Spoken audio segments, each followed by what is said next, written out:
So the book of Deuteronomy, when we kind of paused a little bit early last time, because I wanted to start this section, chapter 23, is where we'll be at, where we will be beginning this morning, chapter 23.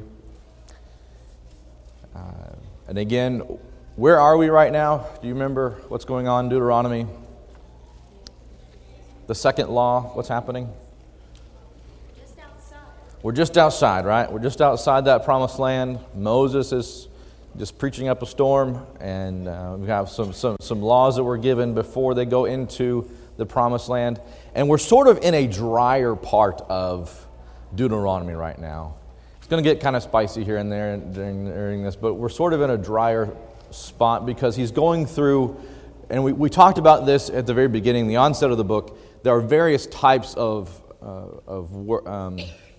writing, basically, and this is sort of like Levitical type thing that we are familiar with in the giving of just the laws. Here's what you do, boom, boom, boom, and some of your chapter headings in your Bible may say sundry laws or just laws or random laws or whatever, and so they're not necessarily grouped together in any certain order, and so we'll be going through some of those, and basically they're things that make you go, huh, things you never really thought about before.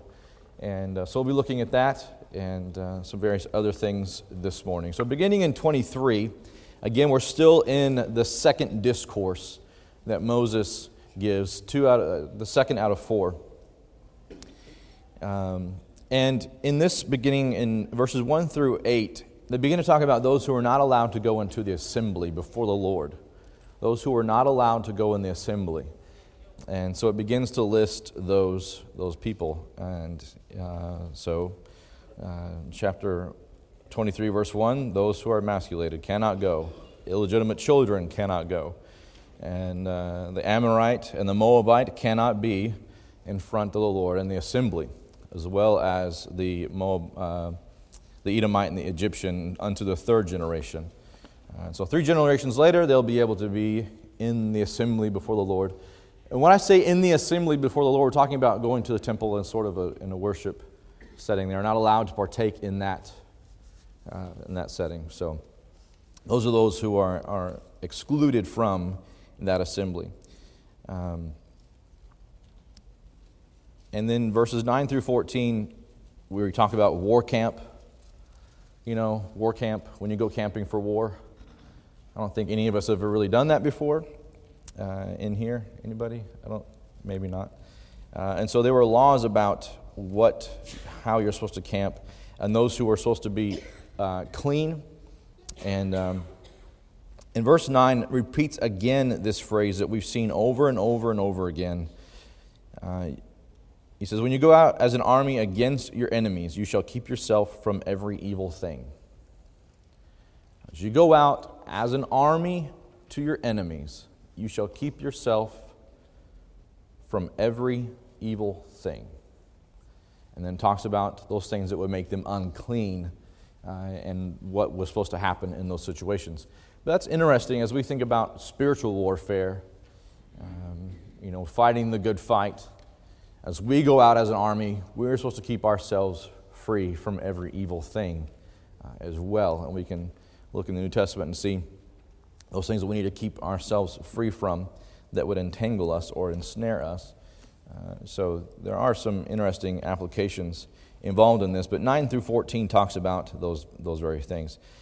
And if you look down at verse 14, and he says, this is why you need to keep yourselves clean. This is why. He says, since the Lord your God walks in the midst of your camp to deliver you, to defeat your enemies before you. Therefore your camp must be holy.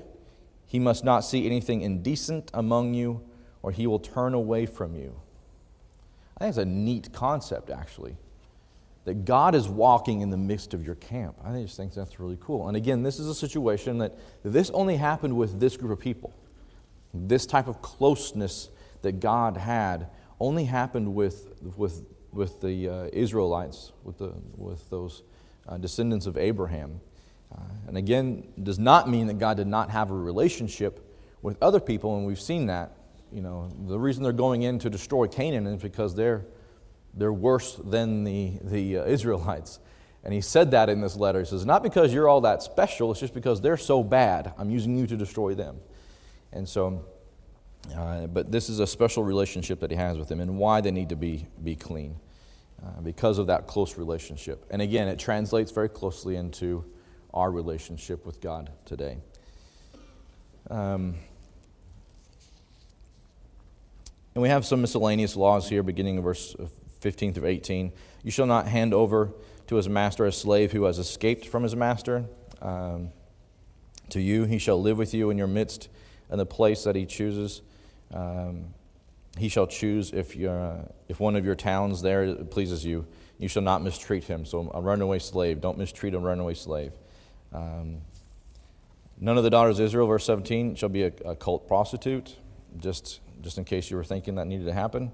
Nor shall any of the sons of Israel be a cult prostitute, and you shall not bring the hire of a harlot and the wages of the dog into the house of the Lord. So there's some things, again, keeping the nation pure.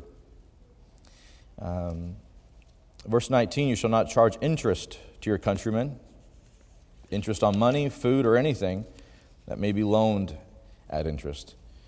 You may charge interest to the foreigner, and we've seen that before, this difference between the foreigner and the Israelites. The Israelites were not supposed to touch anything that was dead or eat anything that just kind of like died in the field. You're plowing along with your donkey or whatever, and all of a sudden it falls over dead. You weren't allowed to touch it, and you couldn't eat it. But the foreigner, you could give it to him, okay? And so here in this situation, the same kind of situation, you weren't allowed to charge interest on your countrymen. But to the foreigner, you were allowed to do that. And so there was a difference, a separation there. And he says, again, so the Lord may bless you in all that you undertake in the land which you're about to enter and to possess. So again, there's always this phrase that is given to you: do these things that it may be well with you, so that you may prosper, that God may be with you. Verses 21 through 23, we have some vows. It mentions here. It says, when you make a vow to the Lord your God, you shall not delay to pay it, for it would be sin to you, and the Lord your God will surely require it of you. However, if you refrain from vowing, it would not be sin from you. So, just don't vow, novel idea.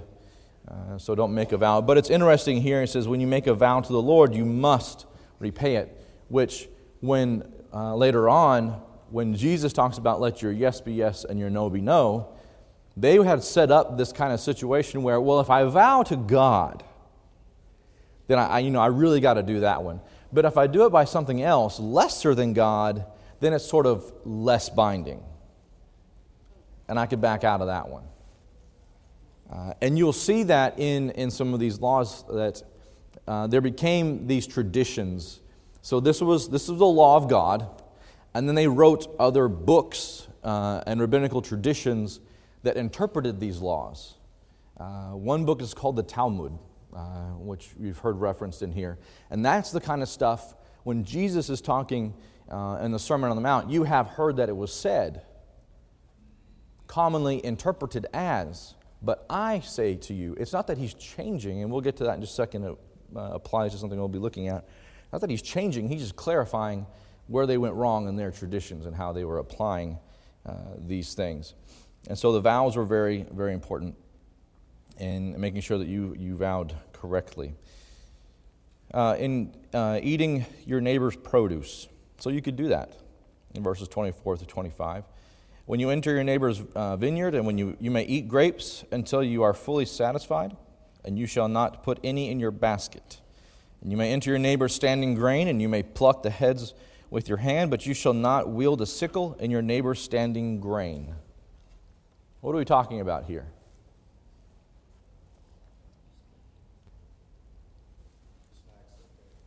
A snack? Is that what you said?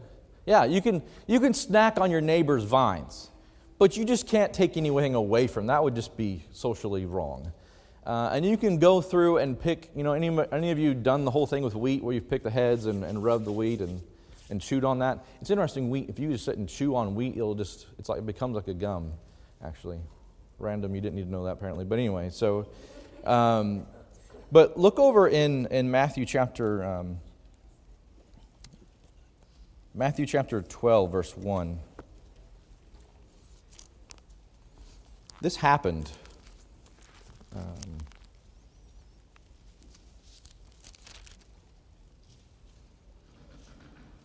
Matthew chapter 12, verse 1. At that time, Jesus went through the grain fields on the Sabbath, and his disciples became hungry and began to pick the heads of grain and eat. Okay, so this, it was okay for them to do this. And then, the Pharisees got involved about the Sabbath and blah, blah, blah. But this was okay for them to do. It was okay for them to do that. And we see that applied, and we'll see some other things also in this morning if we have time to get to it. So that was okay to do, but you just could not take anything with you. You couldn't load your pockets up, Anyway, I'm not going to talk about potluck and that kind of stuff, but I'm just saying this is the things that you are allowed to do. Verse chapter 24. We're still dealing with various laws. And then he begins to talk about the law of divorce or separation or putting your wife away.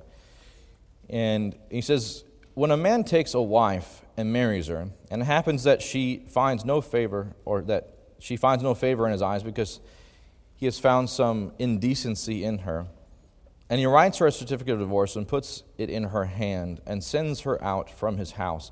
And she leaves his house and goes and becomes another man's wife.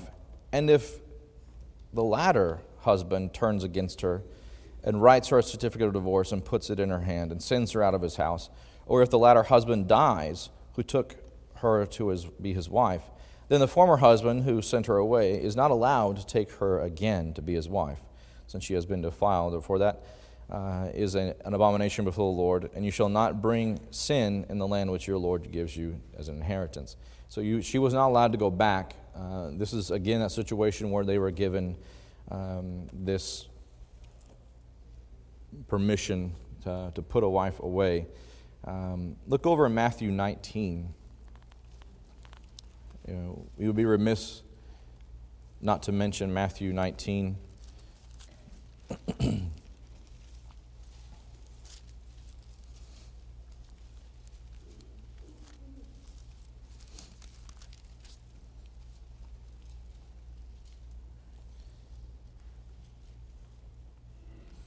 Pharisees are testing Jesus again in Matthew 19.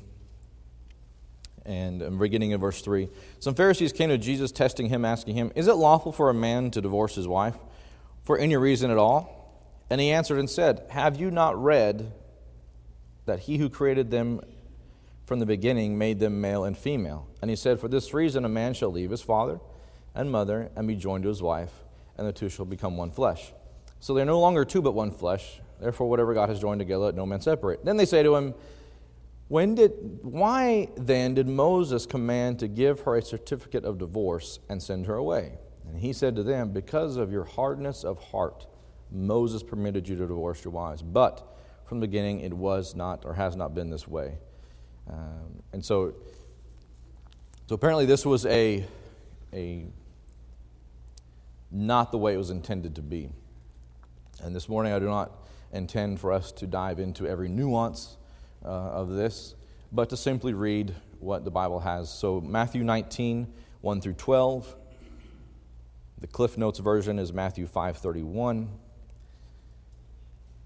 Also Mark 10, 2 through 12.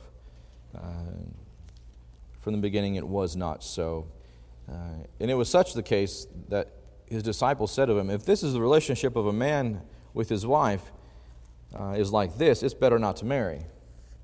So even for the disciples at the time, they're thinking, well, that's more than maybe I can bear. I maybe not be able to marry if I can't put my wife away. But Jesus is again correcting and putting things in order.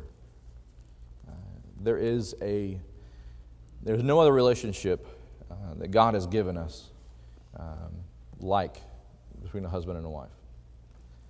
And so God is, or Christ here, God is making that, making sure they understand how that is a very special thing. And so here is the background to Matthew 19, 1 through 12, and then Mark 10 also. Verse 5 is interesting. So anybody who is newly married doesn't have to go to war for, how long does it say here? A year. You shall not go out to the army or be charged with any duty for a year. Which, Kara and I, when we first got married, how long were we married? And then I had to go on a mission trip with the youth. We were married 2 weeks, and then I was like, all right, going off to war, going on a mission trip with the youth. And so anyway. All right. Verse 6, again, we're getting into some sundry interesting situations. You cannot take a millstone or a handmill as a pledge for a debt, because that would be taking a life in pledge. It was just placing the value of a millstone seeing the value of the millstone. If a man is caught kidnapping any of his countrymen, verse 7, the thief shall die, and you purge the evil again, purging the evil again. Verse 8, infection of leprosy. And it uses Miriam as an example. Remember what God did to Miriam, so be careful about leprosy. Verse 10, you may make your neighbor a loan of any sort, but you shall not enter his house to take this pledge. It's interesting. You can make a loan to your neighbor or anything, but you can't enter in and take it from what he owes you. There's some propriety there.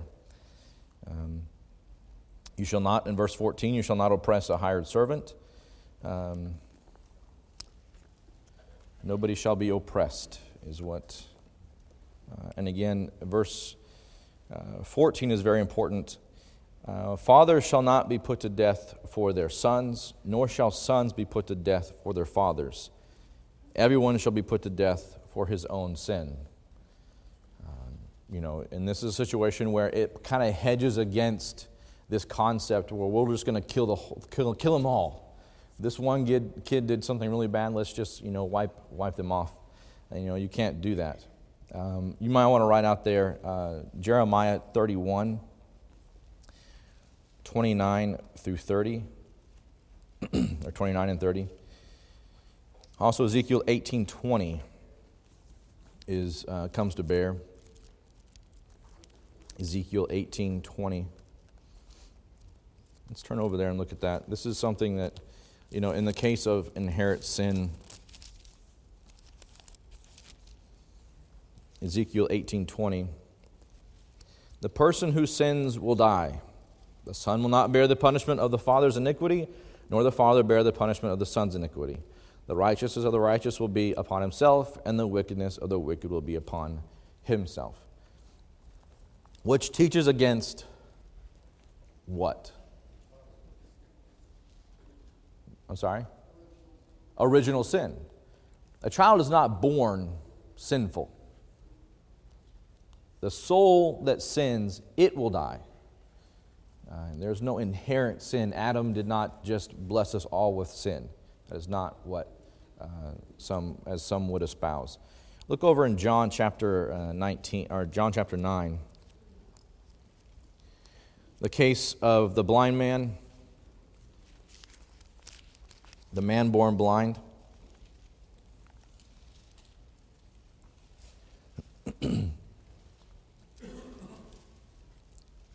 John chapter 9, verse 1. As he passed by, he saw a man blind from birth. And the disciples asked him, Rabbi, who sinned that this man or his parents, that he would be born blind?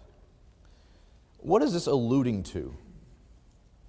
And it's a concept that's even around now. Like, bad things happen to bad people. Something bad happened. You just must be a bad person. When Job and his friends came to comfort him, what did his friends say concerning his plight? Yes? They thought he was suffering for something he did wrong.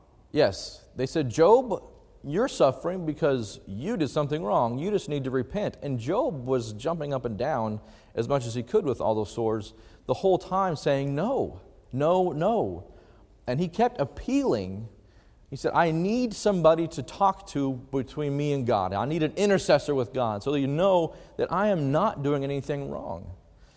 And so here, again, 1,000 years later, the same situation. Who sinned that this man would be born blind, himself or his parents? And Jesus answered, it was neither. That this man sinned nor his parents, but it was so that the works of God might be displayed in him.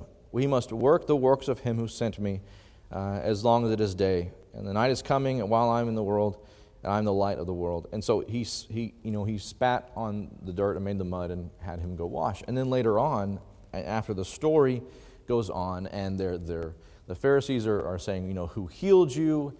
And he's saying, I don't know, I was blind, dude. I could not see who healed me. But he told me what to do, and I went, and I was, they asked his parents, and his parents were afraid to even respond because they were afraid of getting thrown out of the synagogue, because the synagogue was the center of Jewish, it'd be like the center of Jewish community. If you were thrown out of the synagogue, you were thrown out of, the bridge club and all that kind of stuff. You couldn't be involved in, the things at the synagogue. So they didn't want to answer. They said, well, he's old enough, let him answer for himself. Here came the big bus. So anyway, let him answer for himself. And so he answers, and he tells them in verse 34, which is quite interesting.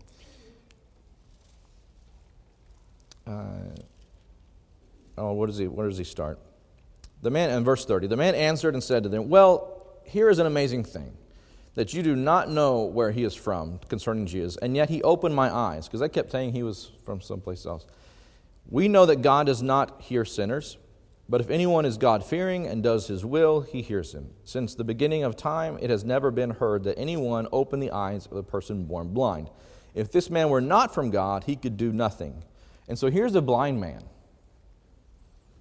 who has been like this big in society forever, because here's that evil guy. Either his parents were bad or he was bad, but here's just a bad person that begged for alms. And now he's been healed. His sight has been given back to him, and perspective has been given back to him, right? And he gives perspective to these guys that they didn't really think about, and he gives them both barrels here. And he's not talking to just anybody, okay? He's talking to the religious leaders who are like the big religious guys, like the God Squad, basically, is who he's talking to at this moment. And so he gives them this, and then they answered him, who are you? You were born entirely in sin, and you're teaching us. And so they put him out of the synagogue, okay? He was teaching them correctly about the relationship that the soul that sins, it will die. And he was putting them in perspective about even the disciples. It was a common thought. And Jesus used, in Luke chapter 13, Jesus used some current events. A tower fell on some people. Pilate had put together or quelled some sort of rebellion or killed some people, and their blood was mixed with the blood of their own of the sacrifices they were offering at that time. And these were just current events. And people thought, well, these happened because they were just really bad people. And Jesus said, no. But if you don't repent, you will also die. So you can write out there Luke chapter 13, also in reference to verses 1 through 5. To this. So John 9, 1 through 5, and then verse 34, and then Luke 13, 1 through 5. And again, this is still a common misnomer in religious circles today. Still, yes, sir? Just an example, sometimes sin does cause bad things to happen. Yeah. Because it brought my mind, I think it was the Challenger exploded, was one it was. Mm-hmm.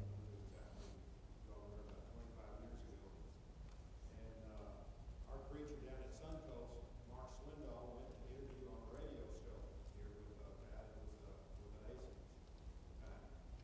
And they were all talking about, they had a Jewish guy there and another minister, and they were asking, why did this happen? Why did God let this shuttle explode? And they came around to Mark, and he said it exploded because of sin. The guy said, what? What do you mean? And he said, well, those engineers told those people that those seals were bad, and they ignored it, and they lied about it, and sin caused that explosion. Yep. That's true. You know, if you've heard that, the challenger, you know, things happen because of consequences of sin. All right, and in the situation that was brought up with the challenger, they were told, the scientists were told that those rings are bad. They're not going to seal. Somebody covered it up or did something because, you know, time, we're going to launch. It's going to cost us money if we replace those seals. But guess what? It ended up costing a lot more than that. So yes, so you are right, and we need to keep that in perspective also. Bad things happen because of sin, as a result of sin, but it is not because necessarily I am such an innate sinner that all, you know, the drama of the world falls upon me. It is sometimes bad things just happen. If a tower falls on you, it just happened to be at the wrong place at the wrong time, as was referenced in Luke 13. So you're exactly right. Thank you for that. So as we move on, verse 17, you shall not pervert justice. And this is sort of a justice section, 17 through 16. Really through the end of this chapter, deals with the concept of justice. In verses 17 through 18, we have justice for the weak, justice due to an alien or an orphan, nor take a widow's garment in pledge, but you shall remember that you were a slave in Egypt, and that the Lord your God redeemed you from there. Therefore, I am commanding you to do this thing. Don't forget where you come from. Don't be so high and mighty that you would oppress the weak, that you would take from the orphan or from the widow. And so he said, you need to remember where you came from. And he says, verse 19 through 20, we're giving this, how the society was to take care of those who needed food or the needy. Verse 19, when you reap your harvest in your field and have forgotten a sheaf in the field. A sheaf, what is a sheaf? Anybody? What is a sheaf? Yeah, it's like a bundle that's been bound up. If you forgot one, the back 40. There's like two back there in the corner that I completely forgot about. And he's saying, if you forget them in the field, you shall not go back and get it. It shall be for the alien and for the orphan and for the widow, in order that the Lord your God may bless you in all the work of your hands. And when you beat for olive tree, you shall not go out over the boughs. You shall not go over the boughs again. It shall be for the alien, for the orphan, and for the widow. And so they were to, you take the bough and you'd beat off the olives that would fall, but you can't go back over it and just really pick it clean. Anything that was left was for the widow and the orphan. What story in the Old Testament comes to play in this situation? Ruth. Look over at Ruth, chapter 2. Naomi and Boaz. And they're going to come up again later on, too. They're getting double duty this morning.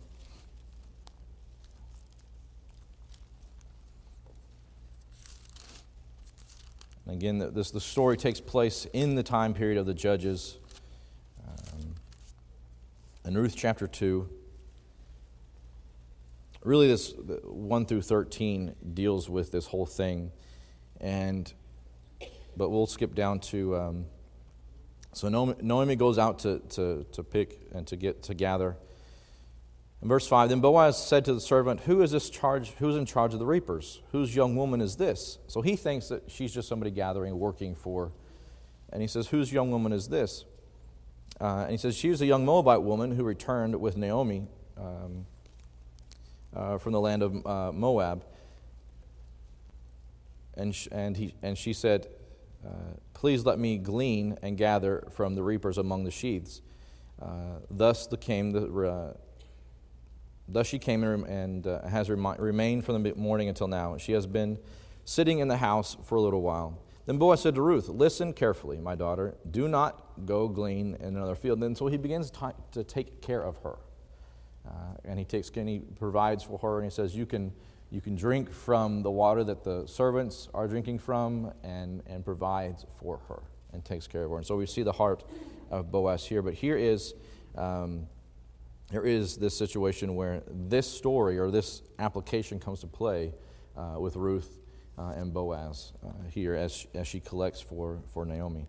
And we'll see later on also this concept of the kinsman redeemer is also mentioned shortly.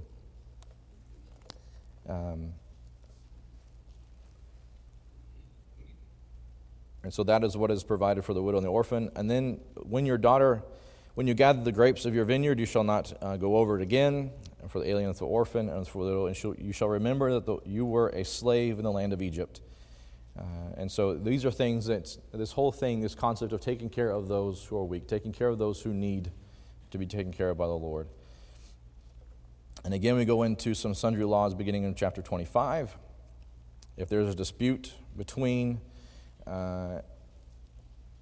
men and they go to court and the judge will decide their case, they shall justify the righteous and condemn the wicked. Then it shall be, if the wicked man deserves to be beaten, the judge shall make him lie down and be beaten in the presence of the number of stripes according to his guilt. And so there was, depending on the severity of the situation, they were beaten, lying in the prone position. In verse 3, but he may beat him 40 times, but no more. So he does not beat him with many more stripes than these. And your brother is not degraded in your eyes. No more than 40. What do we hear in the New Testament, the tradition that was kind of set up? Yeah, was it 39 times? 40 saved one. Just in case we miscounted, we're only going to do it 39 times, just in case we miscounted. And that comes to bear. We see that in 2 Corinthians 11:24, that Paul himself had been beaten in such a way. And so that's as important. In verse 4, you shall not muzzle the ox while it is threshing. What in the world are we talking about? You shall not muzzle the ox while it's threshing.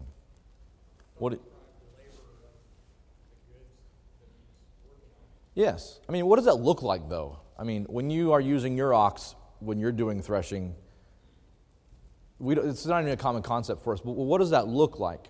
How is that set up mechanically? Yeah, they're in a circle, and they're spinning, depending on whatever apparatus they're using.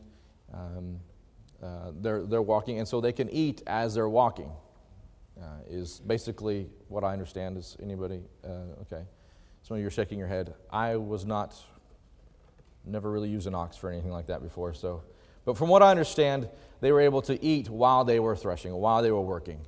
And so the laborer is worth his hire. And we see that come to bear, is mentioned in 1 Corinthians 9:9, talking about those when Paul was with the church in Corinth, it was all right for them to ask for help, but he did not. But he said it would have been all right for me to ask for help. Also in 1 Timothy 5:18, the laborer is worth his hire. Verse 5, when brothers live together and one of them dies and has no son. So this gets into a situation where we're protecting the lineage, we're protecting the name. And so what is commanded here in this situation, that if a brother dies and has no son, then the other brother, Daryl, is supposed to take that wife and then have children with her to protect and continue the lineage of his brother. And he says, so that his name will not be blotted out from Israel. So this is the reason in verse 6 that this is done. But the situation is mentioned here that what if he says, I don't want to? What if I don't want to? And so beginning in verse 7, but if the man does not desire to take his brother's wife, then his brother's wife shall go up to the gate of the elders and say, my husband's brother refuses to establish a name for his brother in Israel. He is not willing to perform the duty of a husband's brother to me. Then the elders of the city shall summon him and speak to him. And if he persists and says, I do not desire to take her, then his brother's wife shall come to him in the sight of the elders and put his sandal of his foot and spit in his face, and shall say and declare, thus it is done to the man who does not build up his brother's house. In Israel his name shall be called the house of him whose sandal is removed. And this is the concept where we see again Ruth in chapter 4, verses 7 and 8. This comes into play. because the brothers were all dead. The brothers were all dead. And so Boaz steps in as a kinsman redeemer to continue that lineage with Ruth. And so I think that's a beautiful story in that book. And we see that the principles of the beginning of that, we see that here in chapter 25. If two men, just another sundry law in verse 11, if two men, a man and his countrymen, are struggling together, and the wife of the one comes near to deliver her husband from the hand of the one who is striking him, and puts her hand and seizes him, then you shall cut off her hand. And so, that doesn't need to happen. Moving on. Verse 13. You shall not have in your bag differing weights. And again, this goes back to this concept of justice, 13 through 16 here.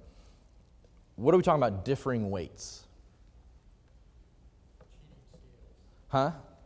Cheating scales. When you go pump gas, how do you know that when it's spinning around, it is actually a gallon that you're getting? How do you know that? The commissioner. And have you seen the stamp, like the seal that's on there? The commissioner has been here. This has been checked. It's been verified, right? And so, so the whole concept, you don't have two 100-gram, special weights in your bag. So you have 100 grams, 50 grams, or whatever the scale is, okay? You don't have various weights for different people. Again, this concept of justice. Yes, sir? Proverbs 11:1 says, dishonest scales are an abomination to the Lord. Exactly. Dishonest scales are an abomination to the Lord. And so we need to make sure that those aren't something, just honesty in general, taking advantage of the situation. There are various applications of this today where people take advantage and kind of fudge lines. In Paraguay, Paraguay's awesome.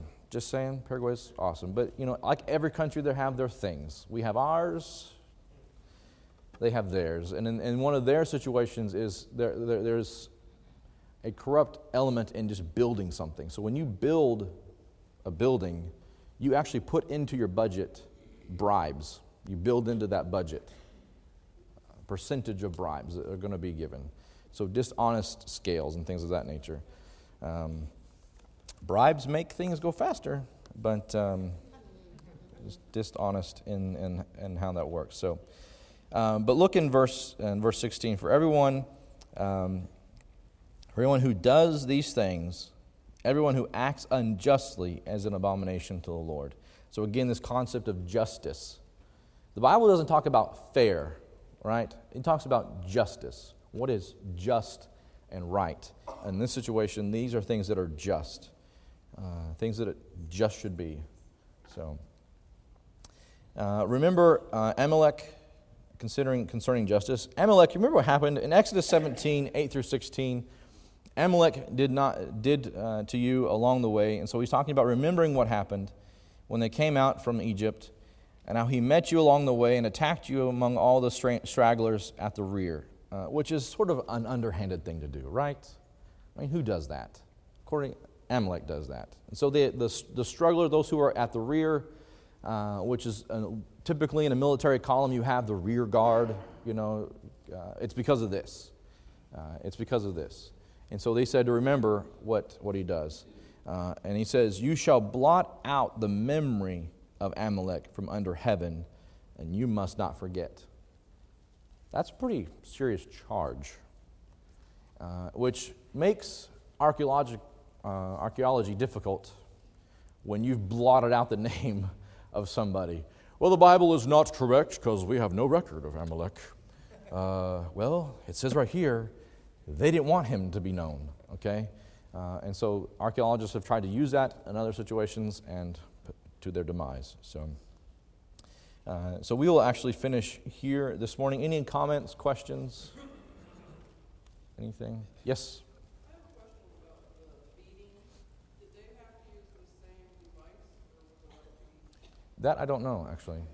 I don't know about what. Did you hear the question? Did you have to use the same device for for somebody, or was it different? I don't know exactly. We're not given much instruction here about that. I